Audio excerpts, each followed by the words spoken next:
Right. அப்ப நாங்க வந்து கிளாஸ ஸ்டார்ட் பண்ணுவோம். என்னன்னு சொன்னால், நாங்க பார்க்க வேண்டிய விஷயம் என்னென்றால், போன கிளாஸ்ல நாங்க 1.3ல இருந்து 1.6 வரை பார்த்திருந்தோம். 4 தேர்ச்சி மட்டங்கள முடிச்சிருந்தோம். சரி, அப்ப நாங்க இந்த கிளாஸ்ல வந்து எதிலேருந்து ஸ்டார்ட் பண்ணிட்டு போறோம்னு சொன்னா, 1.7. இந்த 1.7 வந்து என்ன சொல்லுதுன்னா, வணிகத்தின்ட அகச்சூழல் காரணிகள வந்து நாங்க என்ன செய்ய போறோம்? ஆராய போறோம். வணிகத்தின்ட அகச்சூழல் காரணி. ம். அகச்சூழல் காரணி. இந்த காரணிகள் சம்பந்தமா நாங்க என்ன செய்ய போறோம்னு சொன்னா, ஆராய போறோம். இந்த 1 தேர்ச்சி மட்டம் 1 ஊடாக. சரி. அப்ப நாங்க அந்த அகச்சூழல் அப்படின்னு சொன்னா என்னன்றத முதலாவது பார்த்திருந்தோம் என்னன்னா, அமைப்பொன்றில காணப்படுகின்றது. அப்ப அமைப்பொன்றில காணப்படுகின்ற அகச்சூழல் காரணிகள் என்னவாய்க்கும்? அகச்சூழல் காரணிகள் என்னவாய்க்கும்?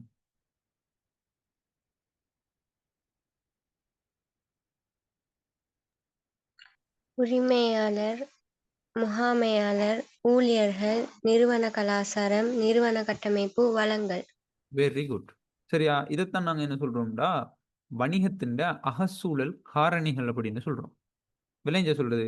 அதாவது அகச்சூழல் அப்படின்னு சொன்னா என்னண்டா, அமைப்பொன்றுல காணப்படுகின்றதும், அந்த அமைப்புல தாக்கத்தை ஏற்படுத்துவதுமான குழுக்கள் அல்லது நிலைமைகள தான் நாங்க என்ன சொல்றோம்டா, வணிகம் ஒன்றோட அகச்சூழல் அப்படின்னு சொல்றோம்.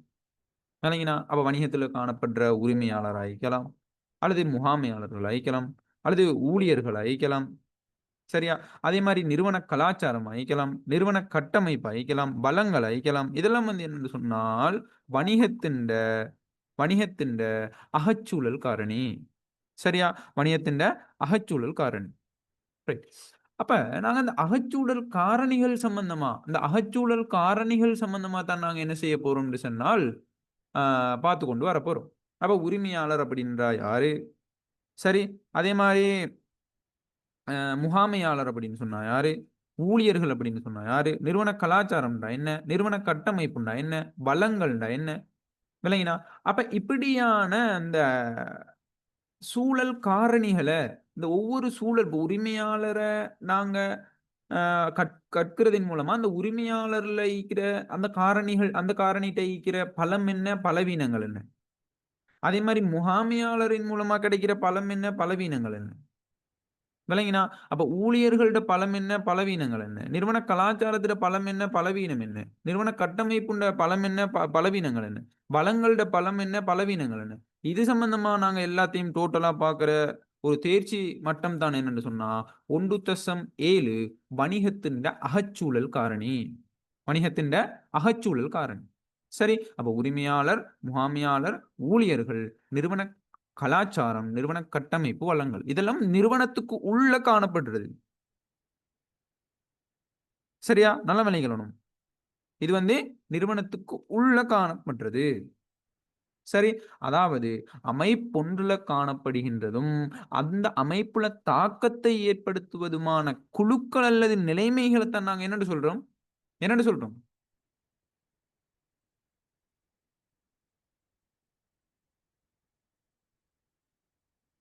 என்னன்னு நாங்க சொல்றோம்? வணிகத்தின் அகச்சூழல் காரணிகள். வணிகத்தின்ட அகச்சூழல் அப்படின்னு சொல்றோம். விளைஞ்ச சொல்றது. அந்த அகச்சூழல் காரணிகள் தான் என்னன்னு சொன்னால், உரிமையாளர், முகாமையாளர், ஊழியர்கள், நிறுவன கலாச்சாரம், நிறுவன கட்டமைப்பு, வளங்கள். சரியா? அப்ப முதலாவது நாங்க வாரம் என்னன்னு சொன்னா, இந்த உரிமையாளர் சம்பந்தமா பார்க்க போறோம். உரிமையாளர் சம்பந்தமா பார்க்க போறோம். சரி. உரிமையாளர். அந்த உரிமையாளர்ல கிடைக்கிற பலம் என்ன? பலவீனம் என்ன? பலவீனம் என்ன? இது சம்பந்தமாவும் நாங்க என்ன செய்ய போறோம்? பார்க்க போறோம். ரைட். சரி. அப்ப முதலாவது விடயம் நீங்க விளங்கிக் கொள்ளணும். இந்த உரிமையாளர் அப்படின்றவரு யாரு அப்படின்றத நீங்க தெளிவாக விளங்கிக் கொள்ளணும். உரிமையாளர் அப்படின்னு சொன்னா, வணிகத்திற்கு வளங்கள வழங்கியுள்ள நிதியின முதலீடு செய்திருக்கிற, லாப நட்டத்த அனுபவிக்கிற பிரிவினரத்தான் நாங்க யாருன்னு சொல்லுவோம்? இந்த உரிமையாளர் அப்படின்னு சொல்லுவோம். அப்ப உரிமையாளர் அப்படின்றவரா இருக்கணும் அப்படின்னு சொன்னா சில தகைமைகள் வேணும். எப்படி இருக்கணும்? வணிகத்துக்கு வளங்களை வழங்கிக்கணும், நிதியின முதலீடு செய்திருக்கணும், லாப நட்டத்தை வந்து ஏற்கிற பிரிவினரா காணப்படணும். அப்படி காணப்பட்டா தான் அவரை நாங்க யாருன்னு சொல்லுவோம்? யாருன்னு சொல்லுவோம்? யாருன்னு சொல்லுவோம்? உரிமையாளர். உரிமையாளர். உரிமையாளர். சரியா? அத வந்து நீங்க என்ன செய்யணும்னு சொன்னால், தெளிவாக விளங்கிக் கொள்ளணும். அப்ப வணிகத்திற்கு ஆ சரி வணிகத்திற்கு வளங்கள வழங்குற வழங்கி உள்ளவர்கள் அழிக்கலாம். அதே மாரி வந்து நிதியின முதலீடு செய்து இருக்கிறவர் அழிக்கலாம். அதே மாரி வணிகத்துக்கு கிடைக்கிற லாபமா அழிக்கலாம் அல்லது நட்டம் அழிக்கலாம். இத வந்து ஏற்கிற பிரிவினர்கள் அழிக்கலாம். இதெல்லாம் யார் என்று சொன்னா, இந்த உரிமையாளர் அப்படின்றவர். அப்ப உரிமையாளர் அப்படின்றவருக்கு வந்து சில பண்புகள் இருக்குது. அந்த பண்புகள்ன்ற அடிப்படையில தான் உங்களுக்கு அந்த உரிமையாளர்ன்னா யாரு அப்படின்றத வந்து விளக்கிக்கிறோம். விளைஞ்ச சொல்றது. அப்ப வணிகத்தின வளங்கள வழங்கி உள்ளாக்கள், நிதியின முதலீடு செய்திருக்கிறவர், லாப நட்டத்தை ஏற்கிற பிரிவினர். இவர்கள தான் நாங்க யாருன்னு சொல்லுவோம் என்றா, இந்த பண்புகள கொண்டிருக்கிறவங்கள தான் நாங்க யாருன்னு சொல்லுவோம் என்றால், உரிமையாளர் அப்படின்னு சொல்லுவோம். உரிமையாளர் அப்படின்னு சொல்லுவோம். சரியா? ரைட். அதே மாரி, இந்த உரிமையாளரின் மூலமா எங்களுக்கு கிடைக்கிற ஒரு நிறுவனத்துக்கு கிடைக்கிற பலம் என்ன? உரிமையாளரின் மூலமா ஏற்படுகின்ற பலவீனங்கள் என்ன? அப்படின்றத நீங்க தெளிவாக விளங்கிக்கணும். அதாவது வணிகத்தின் அகச்சூழல் காரணிகள ஆராய்றதின் மூலமா தான் எங்களுக்கு பலம் என்ன? பலவீனம் என்றத வந்து பலவீனம் என்ன என்றத வந்து நாங்க என்ன செய்யலும்னு சொன்னா விளங்கிக் கொள்ள இயலும். அதே மாரி வணிகத்தின் புறச்சூழல் காரணிகள நாங்க ஆராய்றதின் மூலமா எத விளங்கிக் கொள்ள இயலும்?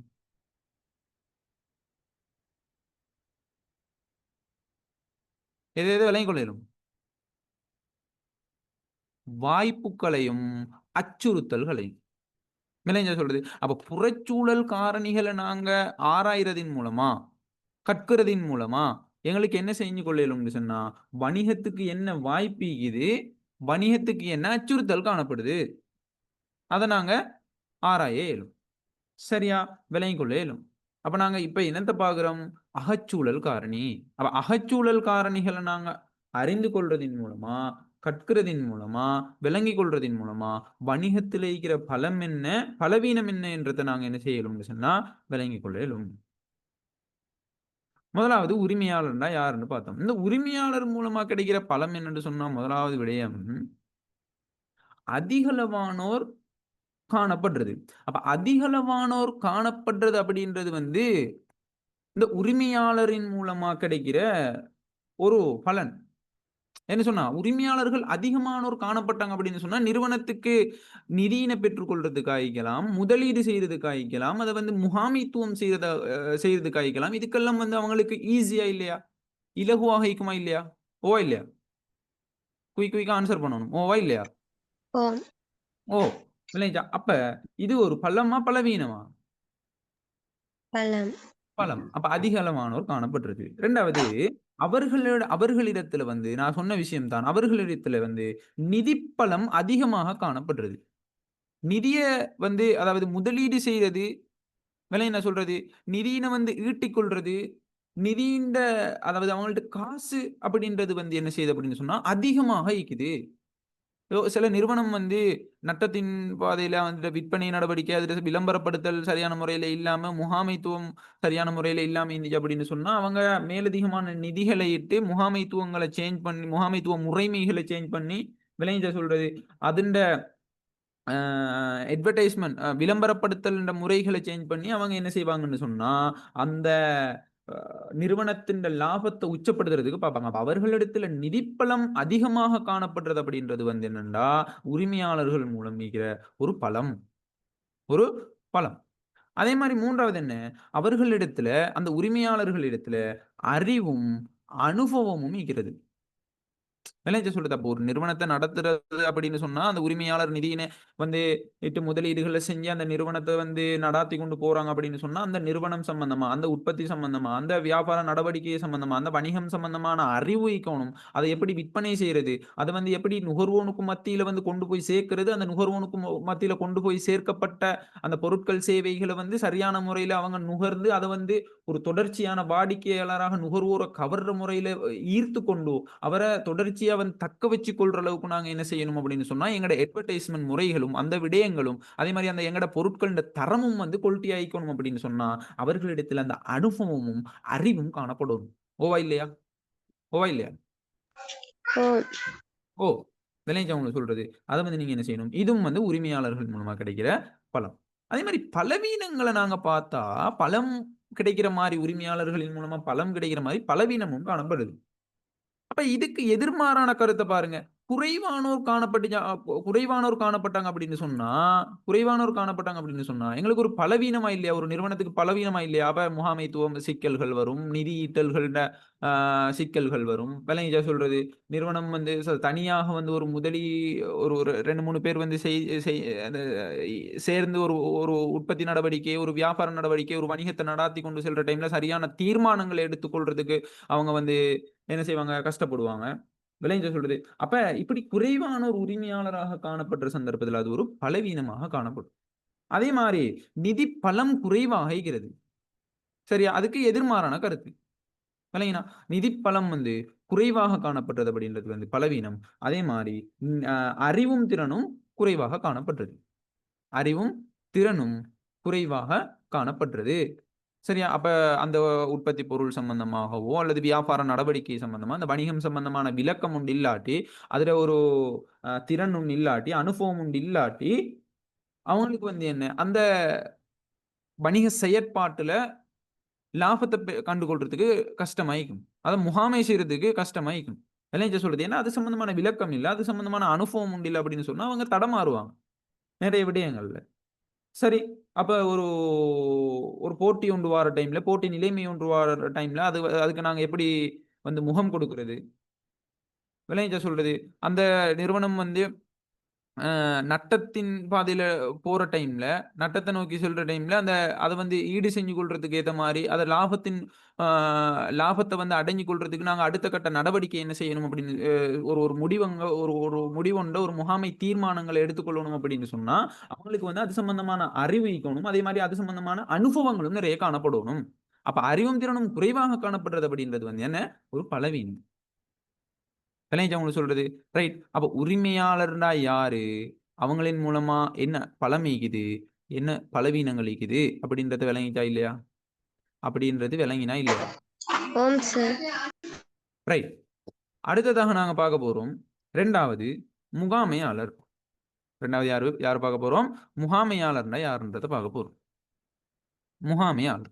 அப்ப அந்த முகாமையாளர் அப்படின்றவரு யாருன்னு சொன்னா, வணிக திட்டங்கள தயாரிக்கிறது, தீர்மானம் எடுக்கிறது என்பவற்ற மேற்கொள்ளும் பிரிவினரைத்தான் நாங்க யாருன்னு சொல்லுவோம் என்றால், முகாமையாளர் அப்படின்னு சொல்லுவோம். அப்ப வணிக திட்டங்கள செய்றது, விளங்கினா? வணிகம் என்ன செய்யணும்? எந்த உற்பத்தி பொருட்கள், சேவைகள வந்து செய்றது? எந்த ஊழியர்கள வந்து அ அந்த உற்பத்தி பொருட்கள், சேவைகளுக்கு எப்படி கலவைகள இடுறது?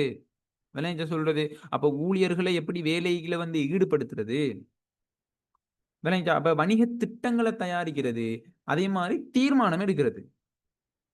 தீர்மானம் எடுக்கிறது. என்பவற்ற மேற்கொள்கின்ற பிரிவினரைத்தான் நாங்க யாருன்னு சொல்லுவோம்? யாருன்னு சொல்லுவோம்? முகாமையாளர். முகாமையாளர். முகாமையாளர். அப்ப அந்த முகாமையாளரின் மூலமா கிடைக்கிற பலம், பலவீனம். பலம், பலவீனம். அப்ப முதலாவது பலங்கள பார்க்க போனா, பயிற்சியும், அனுபவமும் அதிகமாகிறது. பயிற்சியும், அனுபவமும் அதிகமாக இருந்துச்சு அப்படின்னு சொன்னா, அது நிறுவனத்துக்கு ஒரு பலம். விளைஞ்ச சொல்லுது. அப்ப முகாமையாளர்ல வந்து அதிகமான பயிற்சி இருக்குது. அவங்க நிறைய எக்ஸ்பீரியன்ஸ் நிறைய கம்பெனிகள்ல வேலை செஞ்சுக்கிறாங்க. சரியா? நிறைய கம்பெனில வேலை செஞ்சுக்கிறாங்க. நிறைய ஒரு ஒரு 10 வருஷம் எக்ஸ்பீரியன்ஸோட இருக்கிறாங்க. அப்புறம் நிறைய பயிற்சி எடுத்துக்கிறாங்க. நிறைய அது சம்மந்தமா படிச்சுக்கிறாங்க. விளங்கிச்சா சொல்றது? நிறைய பிரச்சனைகள வந்து முகம் கொடுத்துக்கிறாங்க. அப்படின்னு சொன்னா, இந்த முகாமையாளர்ட்ட காணப்படுற அந்த பயிற்சியும், அனுபவமும் வந்து அதிகமாக இருந்துச்சு அப்படின்னு சொன்னா, அது நிறுவனத்துக்கு ஒரு பலம். நிறுவனத்துக்கு ஒரு பலம். அதே மாரி 2வது விடயம் என்னன்னு சொன்னா, சரியான தீர்மானம் எடுக்கிற திறன். சரியான தீர்மானம் எடுக்கிற திறன்.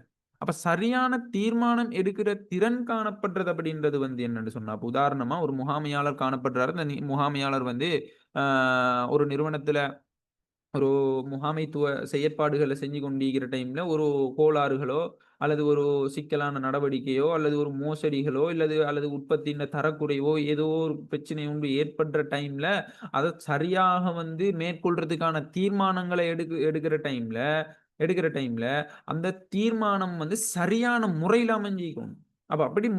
அப்படி சரியான முறையில் அமைஞ்சு இருந்தால்தான் அந்த பிழைகளை திருத்திக் கொள்ள இயலும். அந்த ஃபோல்ட வந்து நாங்க என்ன செய்யலும் சரியாக ஆக்கிக் கொள்ள இயலும். அப்படி சரியாக ஆக்கிக் கொள்ளணும். அந்த ஃபோல்ட வந்து திருத்திக் கொள்ளணும். அத வந்து நாங்க அ எங்கட உற்பத்தி செயற்பாடுகள வந்து சரியான முறையில ஈடுபடுத்திக் கொள்ளணும். அந்த பிரச்சனைய வந்து நாங்க சால்வ் பண்ணணும் அப்படின்னு சொன்னா, அவங்க சரியான தீர்மானங்கள எடுக்கணும். அப்ப சரியான தீர்மானம் எடுக்கிற திறன் ஒன்று காணப்படுறது அப்படின்றது முகாமையாளர்ட்ட அது ஒரு பலம். நிறுவனத்துல நிக்கிற பலம். சரியா? கொஞ்சம் வெயிட் பண்ணுங்க. பாங்க் கேக்குது. பாங்க் முடிய ஸ்டார்ட் பண்ணுவோம். ஓ சார். ரைட். சரியா?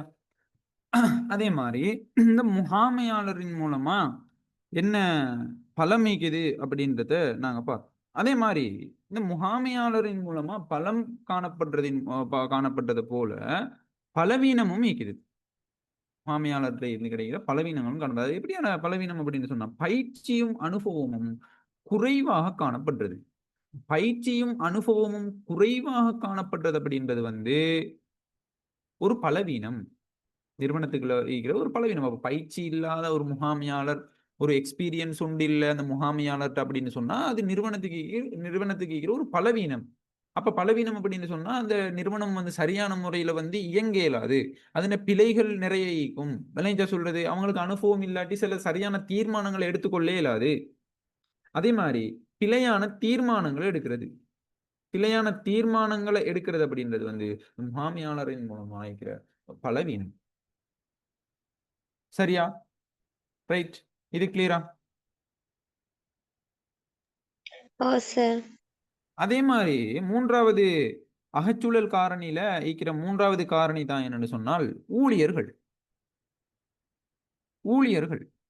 அப்ப அந்த ஊழியர்கள் அப்படின்றவரு யாருன்னு சொன்னா, அவங்க யாருன்னு சொன்னா, ஊழியர்கள்னா யாருன்னால், உயர் முகாமையாளர்களால எடுக்கப்படுகின்ற திட்டங்கள், தீர்மானங்கள், அந்த திட்டங்கள், தீர்மானங்களுக்கு அமைய கீழ்மட்ட குறிப்பிட்ட கருமங்கள்ல ஈடுபடுகின்ற பிரிவினர்களைத்தான் நாங்க யாருன்னு சொல்லுவோம்னா, ஊழியர்கள் அப்படின்னு சொல்லுவோம். அப்ப இந்த முகாமைத்துவ மட்டங்கள் அப்படின்னு சொல்லி 3 மட்டங்கள் இருக்குது. அப்ப நாங்க முகாமைத்துவம் பாடம் யூனிட் 12 படிக்கிற டைம்ல நாங்க அத படிப்போம்.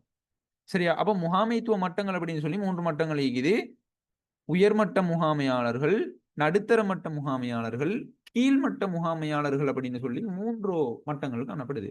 அப்ப இந்த உயர்மட்ட முகாமையாளர்கள் என்ன செய்வாங்க அப்படின்னு சொன்னால், தீர்மானங்களை எடுத்து இந்த என்ன செய்வாங்க என்றால், இந்த அதாவது கீழ்மட்ட முகாமையாளர்களுக்கு வந்து அந்த வேலைய செய்விக்க குடுப்பாங்க.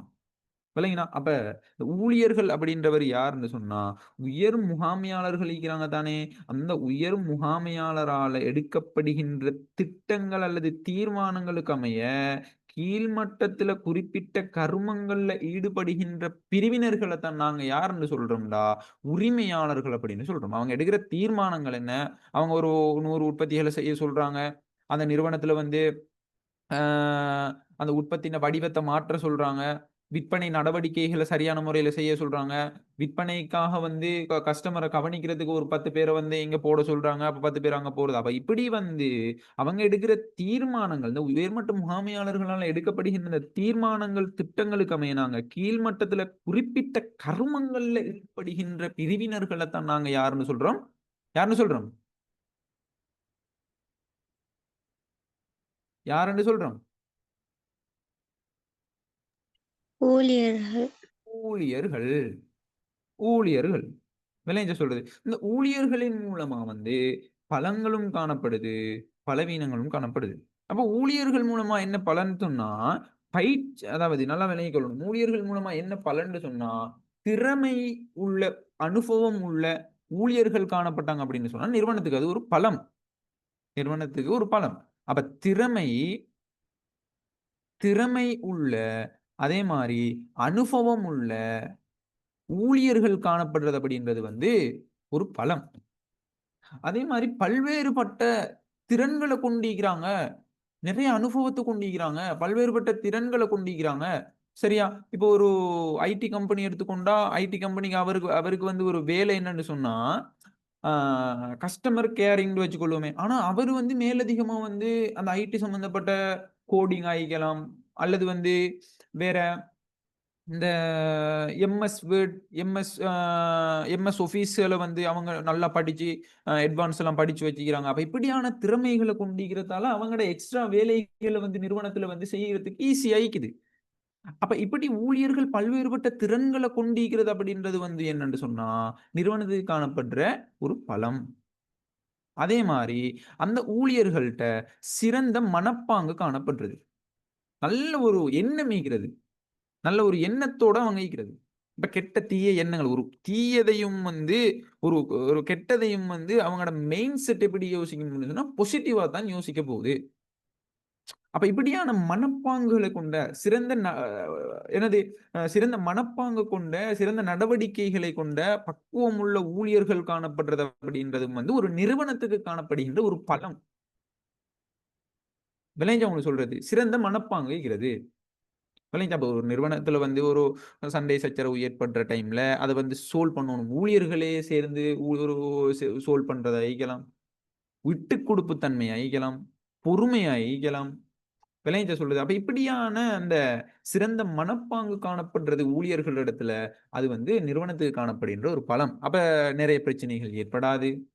நிறைய சண்டை சச்சரவுகள் ஏற்படாது. அப்ப எல்லாரும் ஒத்துமையாக வேலை செஞ்சாங்க அப்படின்னு சொன்னா, ஒரு குரூப்பா வந்து வேலை செஞ்சாங்க அப்படின்னு சொன்னா, அப்படியான சந்தர்ப்பத்துல அந்த நிறுவனத்தின் லாபம் உயர்வடையும், விற்பனை நடவடிக்கை உயர்வடையும். விலைங்க என்ன சொல்லுது? அப்ப இப்படியான சிறந்த மனப்பாங்குகள் காணப்படுறது அப்படின்றது வந்து என்னன்னு சொன்னால், நிறுவனத்துக்கு காணப்படுகின்ற ஒரு பலம். அதே மாரி ஊக்கமுள்ள ஊழியர்கள் காணப்படுறது. ஊக்கமுள்ள ஊழியர். அப்ப ஊக்கமுள்ள ஊழியர்கள்ன்னு சொன்னா உதாரணமா, அவங்களுக்கு குடுக்குற வேலை நீ இவ்வளோ இத இத செஞ்சா மட்டும் போதும் அப்படின்றது அவருக்கு ஒரு வேலை ஒண்ணு குடுக்குறோம். ஆனா அவங்க மேலதிகமான வேலைகள் எல்லாம் எடுத்து அவங்களோட கைக்குள்ள போட்டு, அவங்களோட தலையில போட்டு அவங்களே செய்றாங்க எல்லா வேலையும். ஓடி, ஓடி, ஓடி அங்க போய், இங்க போய், அங்க போறாங்க, இங்க போறாங்க. நீ இந்த வேலைய மட்டும் பாரு. நீ செயல் பண்றத மட்டும் பாரு. இல்லாட்டி வந்து நீ வந்து ஆ என்னது ஸ்டோர்ல மட்டும் இருந்தோம்னா, அவரு ஸ்டோரையும் பார்க்குறாரு, கஸ்டமரையும் கவனிக்கிறாரு. ஓடி, ஓடி, ஓடி அப்படி எவ்வளோ வேலையும் சரியா செஞ்சு முடிக்கிறாரு. அப்ப அப்படியான அந்த ஊக்கமுள்ள ஊழியர்கள் காணப்படுறது அப்படின்றது வந்து என்னன்னு சொன்னா, என்னது? ஒரு நிறுவனத்துக்கு காணப்படுகின்ற ஒரு பலமா இல்லையா? ஆம். பலம். சரியா? அதே மாரி இந்த ஊழியர்கள் மூலமா என்ன பலவீனங்கள் காணப்படுது அப்படின்னு சொன்னா, பயிற்சியற்ற பயிற்சியற்ற ஊழியர்கள் காணப்படுறது. அதே மாரி வந்து பொறுப்புக்கள் வகை கூ வகைக்கூறல் அற்ற பொறுப்பு வகைக்கூறல் அற்ற ஆ ஊழியர்கள் காணப்படுது. இப்போ பொறுப்பு வகைக்கூறல் அற்றன்னு சொன்னா, உதாரணமா என்ன சொல்றது? இப்போ ஒரு ஒரு ஸ்டோர் ரூம்ல வந்து ஒரு ஊழியர போடுறோம். அந்த ஸ்டோர் ரூம்ல ஸ்டோர் ரூம் கீப்பரா ஒரு ஆள போடுறோம். அவரு வந்து ஸ்டோர் ரூம்ல ஒரு சாமான காணோம் அப்படின்னு சொன்னா, அவர்ல போய் கேட்ட உடனே, அவரு எனக்கு தெரியாது. நான் இந்த ரூம வந்து பார்த்துட்டு எல்லா சாமானையும் பார்க்கல. அப்படியே ஒரு பொறுப்புத்தன்மையற்ற ஒரு ஊழியர்கள் காணப்படுறது அப்படின்றது வந்து என்ன? ஒரு பலவீனம். அதே மாரி பாதகமான பழக்கவழக்கங்களுடைய ஊழியர்கள் ஆயிக்கலாம். கெட்ட பழக்கங்கள வச்சுக்கொண்டு போதைப் பொருட்கள வந்து யூஸ் பண்ற யூஸ் பண்ற ஊழியர்கள் ஆயிக்கலாம். அப்ப இப்படியான பாதகமான பழக்கவழக்கங்கள் காணப்படுகின்ற ஊழியர்கள் காணப்படுறதும் வந்து என்னன்னு சொன்னால், நிறுவனத்துக்கு வந்து ஒரு பலவீனம். அதே மாரி எதிரான மனப்பாங்கு. ஒரு உயர்மட்ட முகாமையாளர் எடுக்கின்ற தீர்மானத்துக்கு வந்து அவரு என்ன செய்றாரு? என்ன தீர்மானம் எடுத்தாலும் அவருடைய தீர்மானங்கள கேட்டு செயற்படாத மாரி, அவங்களோட தீர்மானத்துக்கு எதிரான அந்த கருத்துகள சொல்லி, அந்த நிறுவனத்த குழப்புற மாரி, அந்த ஊழியர்கள குழப்புற மாரி அவர் வந்து எதிரான மனப்பாங்கின வந்து கொண்டிருக்கிறது அப்படின்றது வந்து நிறுவனத்துக்கு ஒரு பலவீனம். அப்படியான ஊழியர்கள் இருந்தாங்கன்னு சொன்னா நிறுவனத்துக்கு ஒரு பலவீனம்.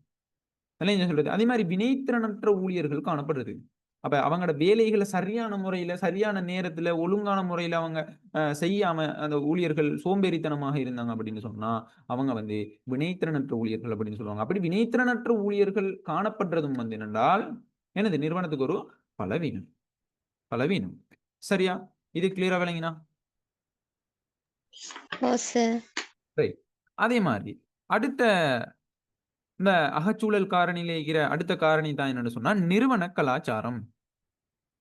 நிறுவன கலாச்சாரம். அப்ப இந்த நிறுவன கலாச்சாரம் அப்படின்றது வந்து என்னண்டா தெளிவாக விளங்கிக் கொள்ளணும். ரைட். அப்ப நிறுவன கலாச்சாரம் அப்படின்னு சொல்றது வணிகத்துல வந்து காணப்படும் அனைவரிடமும் பகிர்ந்தளிக்கப்படுவதும், அடுத்து வரும் சந்ததியினருக்கு ஒப்படைக்கப்படுவதும் படுவதுமான நம்பிக்கைகள், பெருமானங்கள், மனப்பாங்குகள், பழக்கவழக்கங்கள், நடத்தை முறைகள், எண்ணங்கள் இப்படியான விடயங்களைத்தான் நாங்க என்ன சொல்றோம்னா, நிறுவன கலாச்சாரம். அப்ப நிறுவனத்துக்கென்று இப்படித்தான் நடந்து கொள்ளணும். இந்த மனப்பாங்கோட தான் செயற்படணும். இந்த ப இது இந்த நிறுவனத்துக்குன்னு இந்த இப்படியான பெருமானங்கள் காணப்படுது. விளங்குச்சா சொல்றது? நம்பிக்கைகள் இருக்குது. விளங்குச்சா சொல்றது? அப்ப எப்படியான நடத்தை முறைகள், எப்படி நடந்து கொள்ளணும் அந்த நிறுவனத்துல அப்படின்றது இருக்குது. எப்படியான எண்ணங்கள கொண்டிக்கணும், எப்படியான பழக்கவழக்கங்கள கொண்டிக்கணும். அப்ப இப்படியான ஒரு வணிகத்துல காணப்படுகின்ற அனைவரிடமும் பகிர்ந்தளிக்கப்படுவதும், அடுத்த வார சந்ததியினருக்கு ஒப்படைக்கப்படுவதுமான நம்பிக்கைகளாயிக்கலாம், பெருமானங்களாயிக்கலாம், மனப்பாங்குகளாயிக்கலாம், பழக்கவழக்கங்களாயிக்கலாம், நடத்தை முறைகளாயிக்கலாம், எண்ணங்களாயிக்கலாம். இது எல்லாத்தையும் நாங்க என்னன்னு சொல்றோம்? என்னன்னு சொல்றோம்?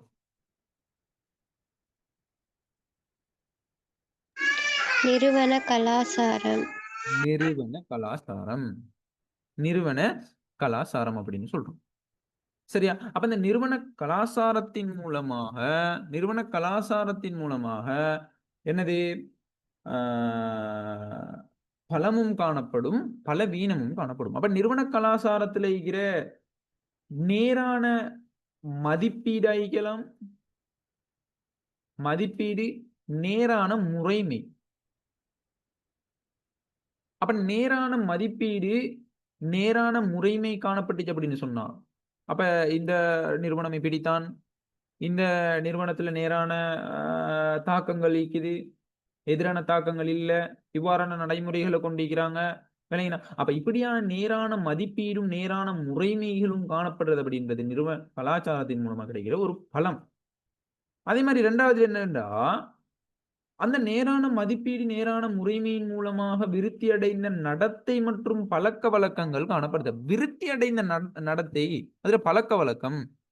இப்படியான அந்த பழக்கவழக்கங்கள் சிறப்பாக எப்படி நடந்து கொள்ளணும், இந்த காலகட்டத்துக்கு ஏத்த மாரி, இந்த பழக்கவழக்கங்கள் விருத்தி அடைகிறது, நடத்தை முறைகள் விருத்தி அடையுது. இப்படியான நடத்தை முறைகளும், பழக்கவழக்கங்களும் விருத்தி அடைந்து காணப்படுறது அப்படின்றது வந்து நிறுவன கலாச்சாரத்துல இருக்கிற ஒரு பலவீனம். விளங்கின சொல்றது? நிறுவன கலாச்சாரத்தின் மூலமா கிடைக்கிற ஒரு நிறுவனத்துக்கு கிடைக்கிற ஒரு பலம்.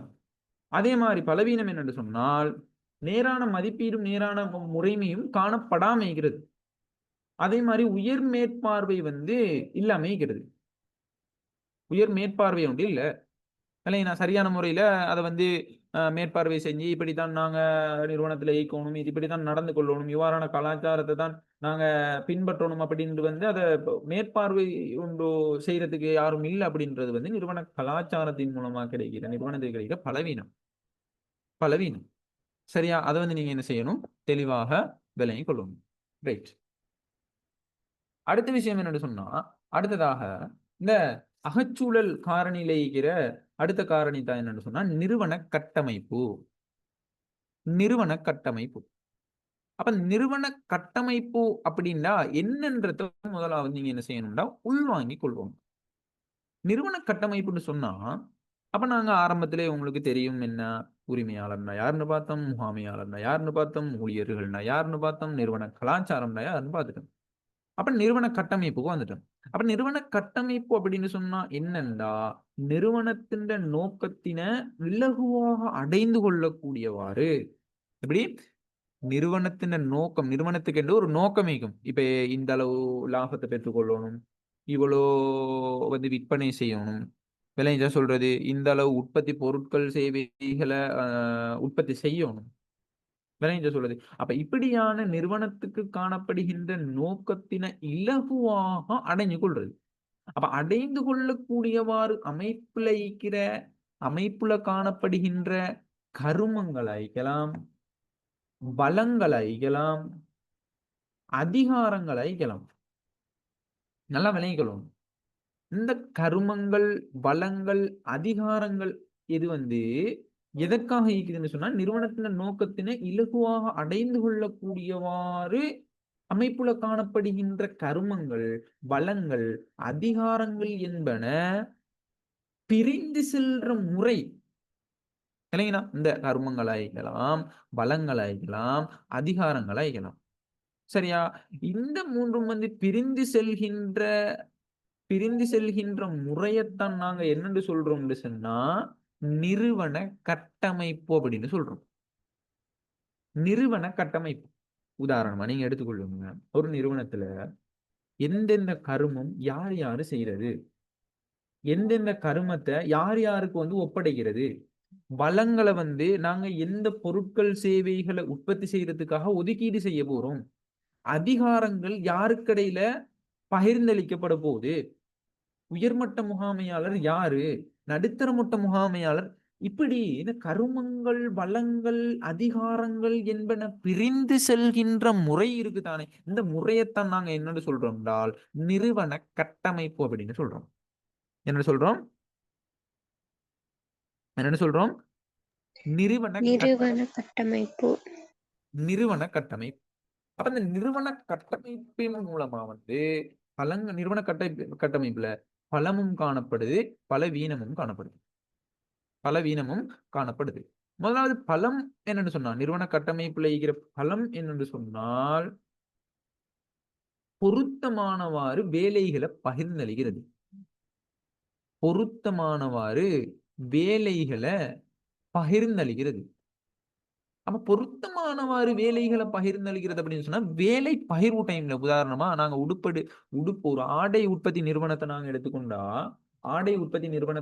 அந்த ஆடைய வந்து உற்பத்தி செய்யற டைம்ல அதை வந்து வெட்டணும், அதை வந்து தைக்கணும், அதை வந்து பொருத்தணும், அதை வந்து முடிவுறுத்தணும். அப்ப இப்படியான பகுதிகள் காணப்படுது. வெற்ற பகுதிக்கு யாரை வந்து ஒதுக்குறது, அதுல யாரு எக்ஸ்பர்ட் ஆகிக்கிறாங்க. அதே மாதிரி தைக்கிற பகுதிக்கு வந்து யாரை வந்து ஒதுக்குறது, அதுல யாரு எக்ஸ்பர்ட் ஆகிக்கிறாங்க.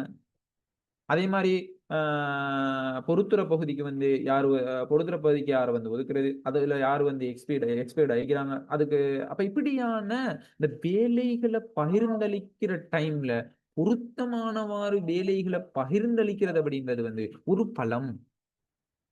பலம். அதே மாரி பொருத்தமானவாறு ஒழுங்கமைப்பு வந்து கட்டியெழுப்பப்பட்டிருக்கிறது. பொருத்தமானவாறு ஒழுங்கமைப்பு கட்டியெழுப்பப்பட்டிருக்கிறது. அப்ப பொருத்தமான ஒழுங்கமைப்பு, சரியான முறையில எப்படி உற்பத்திகளை செய்யறது, என்ன மாதிரி வந்து நிறுவனத்துல வந்து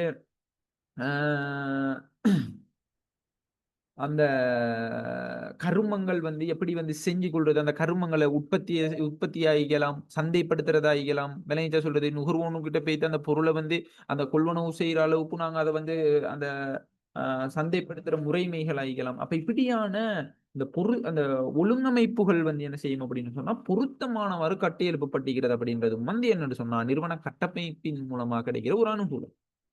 அதே மாதிரி நாங்க வாரம் என்னண்டா பிரதிகூலத்துக்குள்ள வாரம். பிரதிகூலம் என்னன்னு சொன்னா, நிறுவன கட்டமைப்பின் மூலமா கிடைக்கிற பிரதிகூலம் என்னன்னு சொன்னா, வகிபாகங்களிடையே முரண்பாடு ஏற்படுறது. விளைஞ்ச சொல்லுது. அப்ப இந்த முகாமையாளர்களுக்கு இடையில என்ன சொல்றது, அந்த என்னது அந்த பொறுப்புகளை வந்து பகிர்ந்தளிக்கப்பட்டவர்களுக்கிடையே, அதிகாரங்களை பகிர்ந்தளிக்கப்பட்டவர்களிடையே, உயர்மட்ட முகாமையாளருக்கும் நடுத்தர மட்ட முகாமையாளருக்கும் இடையே, உயர்மட்ட முகாமையாளருக்கும் கீழ்த்தர மட்ட முகாமையாளர்களுக்கும் இடையே இப்படியான வகிபாகங்களுக்கு இடையே என்ன நடக்குதுன்னு சொன்னா, முரண்பாடுகள் ஏற்படுறது அப்படின்றதும் வந்து என்னண்டா, நிறுவன கட்டமைப்பினால ஏற்படுகின்ற எனது பிரதிகூலம். அதே மாதிரி பிரிவுகளுக்கு இடையே மோதல் உருவாகிறது. அப்ப எந்த பிரிவு உதாரணமா வெற்ற பகுதிக்கும் தைக்கிற பகுதிக்கும் ஒரு ஆடை உற்பத்தி நிறுவனத்தை நாங்க எடுத்துக்கொண்டா, வெற்ற பகுதிக்கும் தைக்கிற பகுதிக்குமான இடையில வந்து ஒரு மோதல் உருவாகிறது. வெற்ற பகுதிக்கும் முடிவுறுத்துற பகுதிக்கும் இடையிலான ஒரு மோதல்களை உருவாகிறது. அப்ப இதெல்லாம் வந்து என்னன்னா, நிறுவன கட்டமைப்பு மூலமா நிறுவனத்துக்கு ஏற்பட்ட பலவீனம். அதே மாதிரி பிரிவுகளுக்கு இடையே சிறந்த இணைப்பு காணப்படாமல், ஒரு வெற்றவர் வந்து தைக்கிறவர்ட சொல்ல கேட்க மாட்டேங்கிறாரு, தைக்கிறவர் வெற்றவர்ட சொல்ல கேட்க அப்ப 2 பேரும் வந்து சரியான முறையில பேசி எப்படி வெட்டணும் அப்படின்றத வந்து இவர் சொல்லி கொடுத்து, அதுக்கேத்த மாதிரி வெட்டி இவருக்கு அந்த துணியை கொடுத்தாதான் இவர் சரியான முறையில தச்செடுப்பாரு அதை. அப்ப 2 பேருக்கும் இடையில இணைப்பு சரியான முறையில காணப்படாம பிழையான முறையில காணப்பட்டுச்சு அப்படின்னு சொன்னா, அந்த பிழையான முறையில காணப்படுறது அப்படின்றது வந்து ஒரு பலவீனம். விளைஞ்ச உங்களுக்கு சொல்றது ரைட். அதை நாங்க நிறுவன கட்டமைப்புல நாங்க ஒரு பணத்தை பார்த்தோம், பொருத்தமானவாறு ஒழுங்கமைப்பு கட்டமைக்கப்படுறது, பிரிவுகளுக்கு இடையே சிறந்த இணைப்பு காணப்படுறது அப்படின்றது வந்து என்ன நிறுவன கட்டமைப்புல ஒரு பலம். அப்ப காணப்படாமை அப்படின்றது வந்து என்ன ஒரு பலவீனம். அதை வந்து நீங்க என்ன செய்யணும், தெளிவாக நினைக்கணும். ரைட். அடுத்ததாக வணிகத்தின் அகச்சூழல் காரணிகளோட கடைசி 6வது காரணிக்கான என்னன்னு சொன்னா வளங்கள். என்னது வளங்கள். அப்ப வளங்கள் அப்படின்றது வந்து என்னன்னா பொருட்கள் சேவைகளை உற்பத்தி செய்யறதுக்காக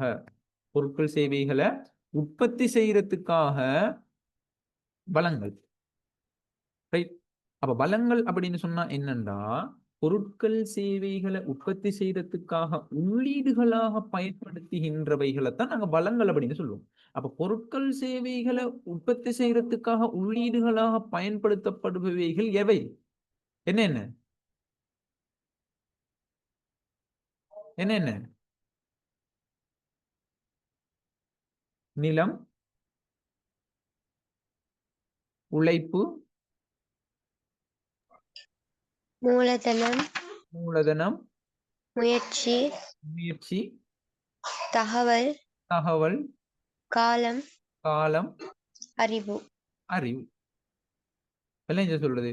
அப்ப இப்படியாக இந்த பொருட்கள் சேவைகளை உற்பத்தி செய்யறதுக்காக உள்ளீடுகளாக பயன்படுத்தப்படுகின்றவைகளைத்தான் நாங்க என்னன்னு சொல்லுவோம்டா வளங்கள் அப்படின்னு சொல்லுவோம். அப்ப உள்ளீடுகளாக பயன்படுத்தப்படுகின்ற நிலம், உழைப்பு, மூலதனம், முயற்சி, தகவல், காலம், அறிவு, இப்படியானவைகளைத்தான் நாங்க என்ன சொல்லுவோம்டா நிறுவன வளங்கள்.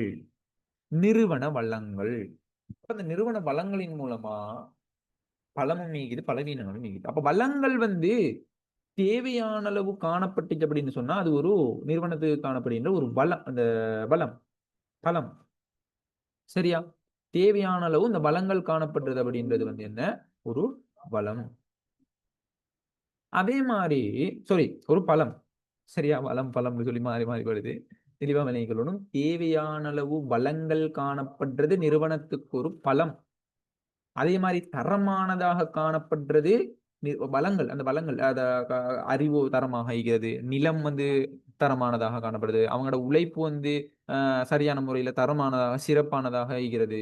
விளைஞ்ச சொல்றது. அப்ப இப்படியாக வளங்கள் தரமானதாக காணப்படுறது அப்படின்றது வந்து நிறுவனத்துக்கு இருக்கிற ஒரு பலம். விளைஞ்ச அதே மாதிரி வந்து 2வது விடயம் பலவீனங்கள் என்ன சொன்னா காலம் கடந்த எக்ஸ்பீரியடான வளங்கள் காணப்படுறது. எக்ஸ்பீரியடான வளங்கள் காணப்படுறது அப்படின்றது வந்து என்னன்னா ஒரு நிறுவனத்தில் இருக்கிற பலவீனம். அதே மாதிரி வளங்களோட அருமைத்தன்மை பற்றாக்குறையாக காணப்படுறது அப்படின்றது வந்து ஒரு பலவீனம். அதே மாதிரி தேவையான அளவு வளங்கள் காணப்படாம இருக்கிறது அப்படின்றதும் வந்து என்னன்னா பலவீனம். அப்ப தேவையான அளவு வளங்கள் காணப்படாம இருந்துச்சுன்னு சொன்னா அந்த வளம் என்ன செய்யலாது அப்படின்னு சொன்னா மனிதன் தேவை விருப்பங்களை சரியான முறையில பூர்த்தி செய்யலாது. எல்லாரோட மனிதன தேவை விருப்பங்கள் அநேகமான பேருட தேவை விருப்பங்களை பூர்த்தி செய்யலாது. கொஞ்சம் பேருட தேவை விருப்பங்களை தான் நாங்க என்ன செய்யலும் பூர்த்தி செஞ்சு கொள்ள இயலும். அப்ப நிறுவனத்துல வந்து என்ன நடக்கும்னு சொன்னா அந்த தேவையான அளவு வளங்கள் காணப்படாம இருந்துச்சுன்னு சொன்னா உற்பத்தியில சரியான முறையில மேற்கொள்ள இயலாது. அப்ப உற்பத்தியில சரியான முறையில மேற்கொள்ள இயலாட்டி என்ன நடக்கும்னு சொன்னா உற்பத்தி குறைவடைஞ்சு நிறுவனத்துல லாபம் வந்து குறைவடைய போகுது. அதை வந்து நீங்க என்ன செய்யணும் தெளிவாக நினைக்கணும். இது வந்து பலவீனம். அப்ப இந்த 1.7 ஊடாக வணிகத்தின் அகச்சூழல் காரணிகள் என்ன, உரிமையாளர்னா யாரு, முகாமையாளர்னா யாரு, ஊழியர்கள்னா யாரு, நிறுவன கலாச்சாரம்னா என்ன, நிறுவன கட்டமைப்புண்டா என்ன, வளங்கள்டா என்ன, அப்ப இந்த அகச்சூழல் காரணிகளின் மூலமா எங்களுக்கு என்ன பலம் ஈகுது, அதே மாதிரி என்ன பலவீனம் ஈகுது அப்படின்றதையும் நாங்க என்ன செஞ்சோம் அப்படின்னு சொன்னா தெளிவாக பார்த்து முடிச்சோம். இது வந்து 1.7 விடயம். சரி, வணிகத்தின அகச்சூழல் காரணிகள் அப்படின்ற 1.7 தேர்ச்சி மட்டத்தை நாங்க முடிச்சிட்டோம். அடுத்த கிளாஸ்ல நாங்க என்ன செய்வோம்னு சொன்னா 1.8 அந்நிய சூழல் அல்லது வேலை சூழல் அப்படின்ற தேர்ச்சி மட்டத்தை நாங்க என்ன செய்வோம் அடுத்த கிளாஸ்ல பார்ப்போம். இப்போதைக்கு கிளாஸை முடிச்சு கொள்வோம். அஸ்ஸலாமு அலைக்கும், வணக்கம்.